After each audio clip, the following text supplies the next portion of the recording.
Sheryl Sandberg, very warm welcome to the Indian Express Group. There couldn't have been a better opening of the inaugural Express FICCI Flow Awards for Women Entrepreneurship than you. So thank you so much for making the time and being here. I'll just get right to it. And I wanted to start specifically with your book, Lean In. You know, it's been almost 8 years since you wrote it. George Floyd happened, Me Too happened, COVID happened. If you were to write Lean In all over again today, how much of the book or the central thesis would you change? Well, let me start by saying thank you for having me. It is precisely organizations like yours and leaders like you having meetings like this that make a difference. So let's start there by saying this is what's going right. Express Awards for Women Entrepreneurs, you're recognizing women who are blazing trails for their community, and you're doing it with all of the heft of the Indian Express behind it. So I'm just grateful to be here. So I wrote Lean In 2015. And when I wrote the book, I was a tech exec. I didn't really know if anyone would read it. And the first version of the book was all research. I thought it was fabulous. There was 5 pages on a matrilineal tribe and how characteristics we normally ascribe to women or ascribe to men. There were 6 pages on a video game study that showed that if you do an experiment with college students playing video games, if the women think they're watched, they shoot fewer targets than the men. But if they think they're not watched, they shoot more. Wow. Anyway, I thought it was fantastic. Yeah. My husband, Dave, at the time, and my editor and my book agent, I wrote the first third. They were like, this book sucks. No one is going to read it. So what I did, they said, you have to put your story into it. So I did, because I wanted people to read it. But I think by virtue of having my story, it read too much as if it was women like me, white women from California in tech. Now, in all the international editions, right, I had a local female business leader write a forward, and I think that made a difference. But if I had to write it again, right, I would have put so many more stories in. But the good news is that my foundation did that. So by the time the book was coming out, I realized I wished I had made it broader because people might actually read this thing, and then they did. And so I launched my foundation. And right on the website was hundreds of stories from women from all countries and races and backgrounds and ages and industries. And we started Lean In circles. And our goal was to have 1,000 women in circles. And what we ended up with, right now, today, we have over 58,000 circles. Sorry, we wanted 1,000 circles. We have over 58,000 circles. Wonderful. All over the world, including circles thriving in India. That's wonderful. I think, specifically, if I can get to the pandemic, because I think that has been, that has really been a setback for women in the workplace.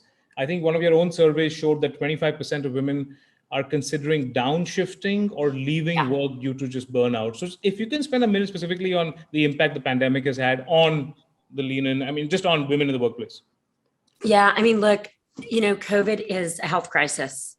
It's an economic crisis, and it's a gender equality crisis. Now, before COVID, women all over the world, women in the United States, women in India, were working a double shift. Those who are working outside their homes work outside their homes, and then they come home and they do the great majority of the housework and the childcare. Yeah. That's a double shift. Well, then COVID happened. And now we're at a double shift, which is elderly parents to take care of, illness, kids home from school, kids who have to quarantine because they get an exposure, even though now schools are open in many parts of the world, not everywhere. And so we are seeing women, and my foundation was one of the first to survey to say, we're going to drop out of the workforce. And they are. Right. Women's workforce participation in the United States is reaching levels we haven't seen, low levels, not high levels, reaching depths that we haven't seen in decades. Right. And that means we are going to wipe out, decades of progress. You asked me what's different about when I wrote the book. Well, I'll tell you what's not different anywhere in the world is women are still not getting close to our share of leadership roles. It's 5 to 7% of the top CEO roles at the top countries in the world, like the US. That has not changed. And COVID is not helping. So, I know, we're talking in 2021, and it's almost funny to ask this, but I really think it's important that I ask you, can you offer a reminder to all of us, to the HR manager, to the employer, of a 8 million to 12 million US dollar turnover company, small organizations who are really struggling, and they're really trying to cut costs and just kind of make business feasible. Can you just remind all of us, the importance of insisting on diversity and having women well represented in their organizations? Absolutely. I mean, we've said for a long time that we should have diversity. People in leadership of different backgrounds, different genders, females, women, people of different races, because it's the right thing to do. And it is. But the message I would take to businesses is it's also the smart thing to do. Here's what we know. Teams that are more diverse perform better. They outperform their peers at every level. And from an individual point of view, if you're, let's say a man in this case, a man entering the workforce and you're the CEO, you're going to do better if your teams do better. But what people miss is that's true for everyone.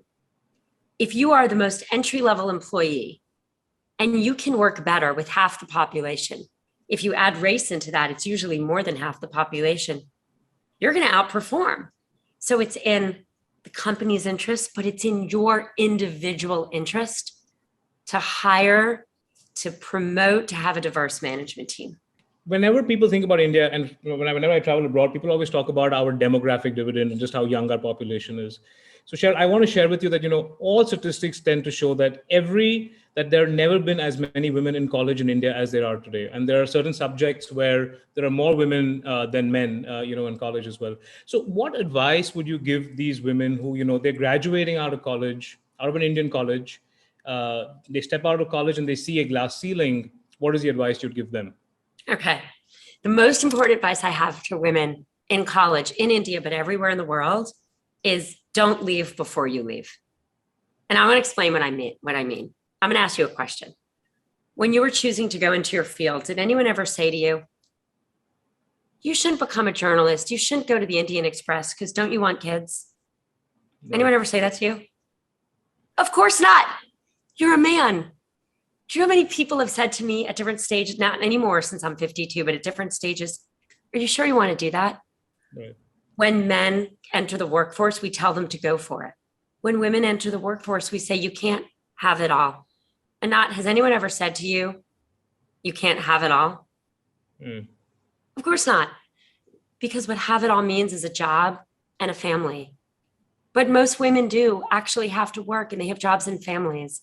And so telling women they can't do something they're going to have to do is cruel and leads to the situation we're in.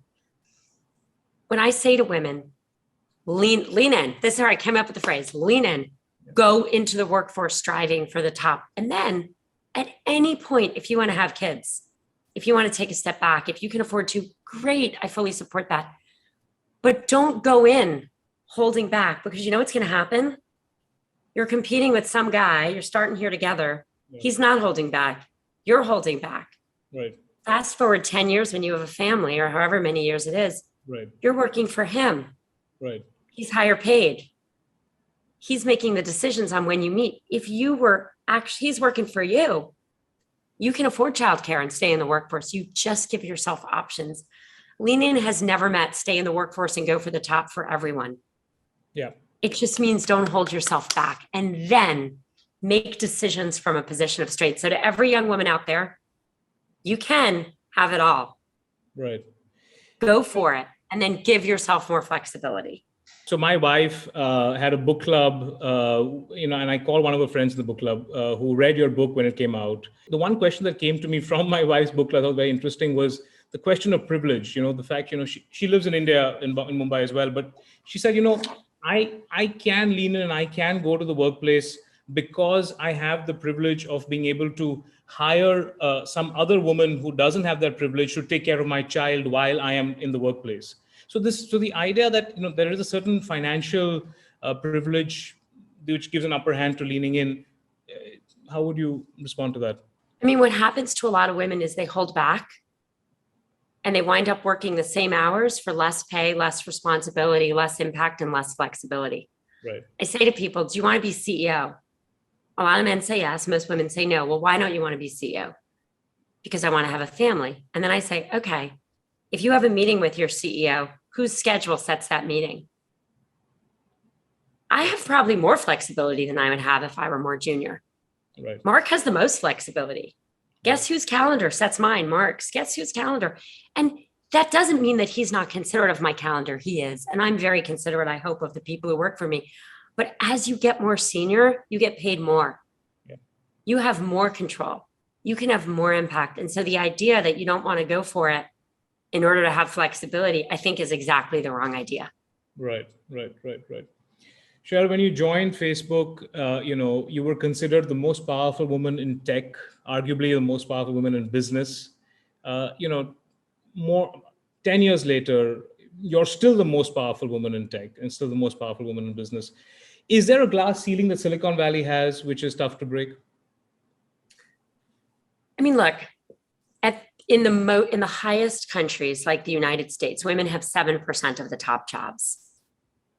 Women are 50% of the population, and women are getting more than 50% of the college degrees almost everywhere in the world. Right. So there's only two choices. Either men are vastly more talented than women, or there's systematic bias, discrimination, barriers that women face, a la a glass ceiling. I think it's the latter. I think it's hard to argue, right? So I don't think it's controversial or even worth arguing whether there's not challenges faced by women, not faced by men. There are, full stop. Now, yes, there's a glass ceiling, but the thing that my foundation, Lean In, we've really focused on is even before we get to that glass ceiling, there's a broken rung, and it is that first promotion to manager. Okay. So men are promoted and hired based on their potential. Women have to prove it. Now, that means that where do women fall out? That first promotion to manager. Why? Because you can't prove you're a manager until you do it. So if you're going to promote someone based on potential, you'll promote a man.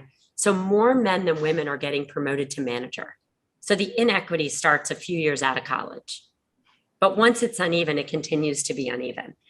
And so, yes, there's too much of a glass ceiling, but there's also a broken rung. And it is that first broken rung to manager that we need to fix.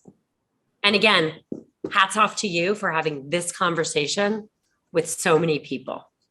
The kind of public scrutiny that Meta is going through, it's unprecedented all over the world. I don't know any corporate that has kind of seen this kind of this kind of glare, and the controversies, around Facebook's role in misinformation, hate speech, hostility to women and marginalized groups.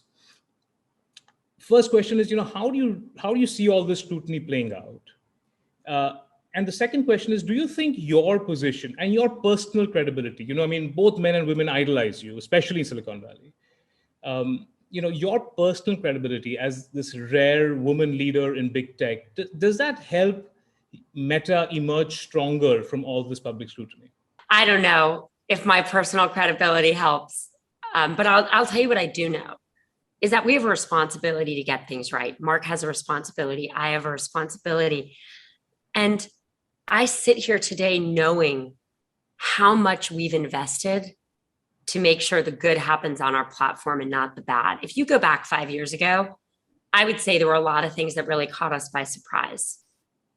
Cambridge Analytica, right. Russian interference in the election, hate speech on the platform. We were not prepared as we should have been, but that's 5 years old. I sit here today, we are the leaders.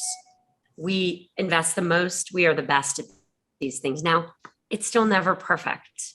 There are over 3 billion people on this platform, which means you're going to have all the good of humanity and all the bad. But our job, and I show up every day and I should be held responsible for it, is to maximize that good and minimize that bad. And what we see all over the world is people, and so many people in India, using Facebook to share, to connect. During COVID, it's never been more important than being able to make that connection when you can't be with people in person. And small businesses have had to make a digital shift.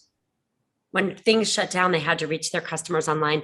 We offer all of those tools for free. And I think we're the largest platform for small businesses all over the world. And so our goal, and I do it every day, and I should be held to doing it every day, is to let that good happen and minimize the bad. Superb. Okay, I'm gonna do this rapid fire thing. I've given some time to it. Your biggest inspiration? My mom. I have to ask why. Mom. Yeah, because she's the most giving person I know. She's my inspiration as a mother. And as a businesswoman, my grandmother. Okay. My grandmother, who grew up in a time where if she had been born 50 years later, she would have run the world. Okay. But she wasn't really allowed to work. She was pulled out, her family was very poor. She was pulled out of school when she was a young child to clean homes and make money for the family. A teacher went to her parents and said, you got to get that girl back into school. And she got all the way through college. And then she didn't technically work, but when my grandfather's business was failing, she stepped in and saved it. That one thing you have learned from India or from women in India specifically? Oh my God. I've spent so much time in India. I started my career in India working at the World Bank. I then opened up Google's offices in India, opened up Facebook's offices in India. So I certainly don't know it the way you do and your audience does, but I do feel like I've worked there more and spent more time there than certainly most Americans. And I am so inspired by the people of India, but I'm also deeply inspired by the women. I mentioned before, we have over 58,000 lean in circles in 189 countries. We have almost 2,000 lean in circles in India. And I have just heard so many stories. I'll share just one. Yeah. There's a woman named Spurti. She's a network leader with Ling in Bangalore. And in her community during COVID, so many women were resigning. And so she led an initiative to bring these women back to work. And this is what's incredible. She reached out to the husbands of these women and their family members to connect them to other people, to show them how important it was to help out so their wives, their daughters, their sisters could return back to work. And almost all the women who left the workplace in her circles are now back in. That is inspiring. Sheryl, my son is 2 years old. At what age would you advise my wife and I give him his own smartphone? Oh my God, not at 2. I mean, look, to get on our services at 13. Yeah. I think there are some very safe products out there,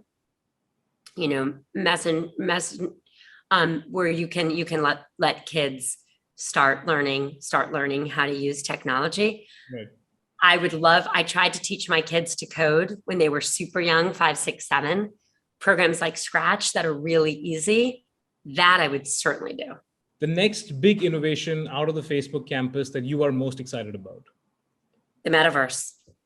Okay. I mean, it's just a whole new level of a whole new world that we are going to be able to communicate, share, connect, transact in a way we've never done before. Sheryl, if you were tasked to rebuild the internet ground up, what's the one thing you'd change about it? I would have built in the safety precautions that we built earlier. Okay. I mean, if I could wave a magic wand, I would get rid of every bad thing that happens on the internet and every good thing. Yeah. I don't know if that's possible. If you were tasked to rebuild Meta ground up today, what's the one thing you'd change about it? I think I would have helped us grow internationally more quickly. I think we're still playing catch up. And if you were to write Lean In again today, in a short answer, what's the one thing you'd change about the book? I would put more stories in. When I wrote my second book, Option B, my first book, Lean In, was really 2/3 the data, 1/3 my story. So it didn't have enough of a flavor, which we then tried to address with the second edition and the foundation. But Option B was 1/3 the data, 1/3 my story, and 1/3 so many other stories from all over the world. Right. And I think that worked better. People don't remember data, they remember the stories. You need the stories of diverse voices. If you were to write that book 15 years later again, is there one thing you wouldn't change? Oh, a lot of things. The core message that we will be a better world if women get more leadership roles. I mean, look, countries run by women in the early stages did better in the pandemic and had lower death rates. If you ever needed proof that women should run more countries and companies, there it is. Yeah. Not that we needed that, but we have it. One of your life's deepest regrets? My husband died of what is a preventable disease, which is cardiovascular disease. Right. If I knew then what I know now, if he had been on a statin for a decade, he'd probably be alive today. I mean, nothing else comes close to that regret. Right. Sheryl, do you have a Finsta account? I do not. Okay. But I know many people that do. Sheryl, destiny or free will? Free will. Work from home or work from office? Combo. Turns out to be great to do some of both. And my last question, Sheryl, education or experience? If you had to pick one, what's more important? I want to say both, but I'll go with education. Before I say bye, if I can just ask you to just make one kind of comment to the winners of the Oh my Express God. Picky Flow Awards for Women Entrepreneurs. Okay, to every single one of you, congratulations, because you are leading and building and producing and creating change. And to everyone who didn't win the award, but still competed for it, congratulations to you too, all the work you're doing. And Anant, congratulations to you for hosting this and caring so much. Thank you so much, Sheryl. Thank you for your time. Thank you.